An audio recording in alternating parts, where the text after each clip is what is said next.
Okay, let's open up a forgotten legal file from the absolute peak of the Cold War. But this isn't your typical story of spies or secret missions. Nope, this is all about a fascinating showdown that was fought with documents and declarations at the world's highest court. And this right here, this telegram from March of 1955, is where it all kicks off. It's a formal accusation from the United States, talking about wrongful acts by Czechoslovak fighter jets. But to really get what this lawsuit is all about, we have to rewind the clock 2 years, to the incident that started this whole mess. So let's set the scene. We're talking about post-war Europe, this tense, divided continent where the Iron Curtain wasn't just some political idea, it was a real, heavily militarized border. Picture this, you're in the US occupation zone of Germany, right up against the border with Czechoslovakia, a country deep inside the Soviet bloc. This line wasn't just on a map, it was the absolute front line of the Cold War, and you can bet the airspace above was buzzing with suspicion. And right away, the stories just completely split. The US says its planes were minding their own business, flying peacefully inside their zone. But Czechoslovakia shot back, claiming American planes had crossed into their territory and basically said whatever happened next was America's fault. It is a classic Cold War standoff, two totally opposite stories, with each side pointing a finger at the other.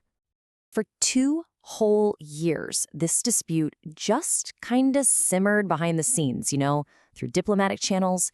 But then the United States decided to do something really public and really bold. They decided to sue.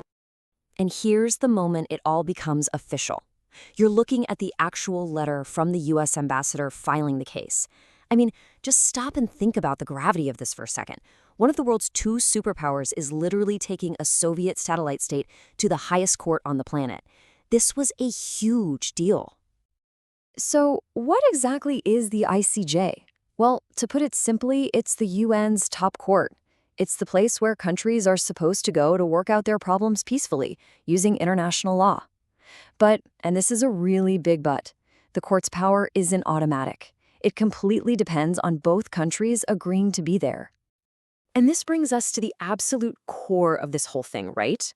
In a world that's just defined by this massive ideological fight and total distrust, what happens when one side tries to use the tools of international law against the other? How is a nation behind the Iron Curtain going to react to that? Well, the world did not have to wait very long to find out. The answer from Prague came back, and it was swift, it was direct, and it was completely uncompromising. And here it is, the official reply. But it's not some detailed legal argument or a counterclaim. No, it's just a flat-out rejection. It's a refusal to even play the game. And this is the key phrase right here. I mean, there's just no room for misinterpretation. They considered the US application not acceptable. End of story. They simply refused to be judged. But, the original letter was written in French, which was the court's diplomatic language, and it goes even harder. It says the American claim is dénué de tout fondement. That means devoid of any foundation.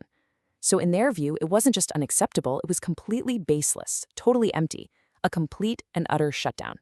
So, what happens when one side just picks up its ball and goes home? Well, in the world of international law, the answer is pretty simple. The game is over. This timeline really lays it all out, doesn't it? You see the incident way back in '53, then nothing for 2 years but tension, then, suddenly, this burst of legal action. The US files, and then boom, just over a month later, Czechoslovakia shuts it all down. After that, it was really all just paperwork. And this is the final piece of the puzzle. Almost 1 year to the day after the case was filed, the International Court of Justice basically just acknowledged reality. Since Czechoslovakia refused to participate, the court had zero power to do anything. The case was officially removed from its list. The lawsuit was dead. So you might be sitting there thinking, okay, a failed case that went nowhere. Why are we even talking about this? Well, here's the thing. This failed lawsuit actually tells us way more about the limits of international law than a lot of successful cases ever could. It shines a big, bright light on the cracks in the very foundation of global justice. This whole episode teaches us some really big lessons. First, the ICJ's power isn't some magical, absolute thing. It's built on consent. It's also a pretty harsh reminder that national sovereignty can be used like a shield because the court isn't a global police force. It can't force anyone to show up. And finally, it is a perfect example of how, during intense conflict, the law itself can become just another piece on the geopolitical chessboard. And this whole story leaves us with a massive question, one that's just as relevant today as it was back then. In a world full of powerful countries with competing interests, when national priorities clash with international principles, what is the real authority of international law? This case from 1953 doesn't give us any easy answers, but man, does it frame the problem perfectly.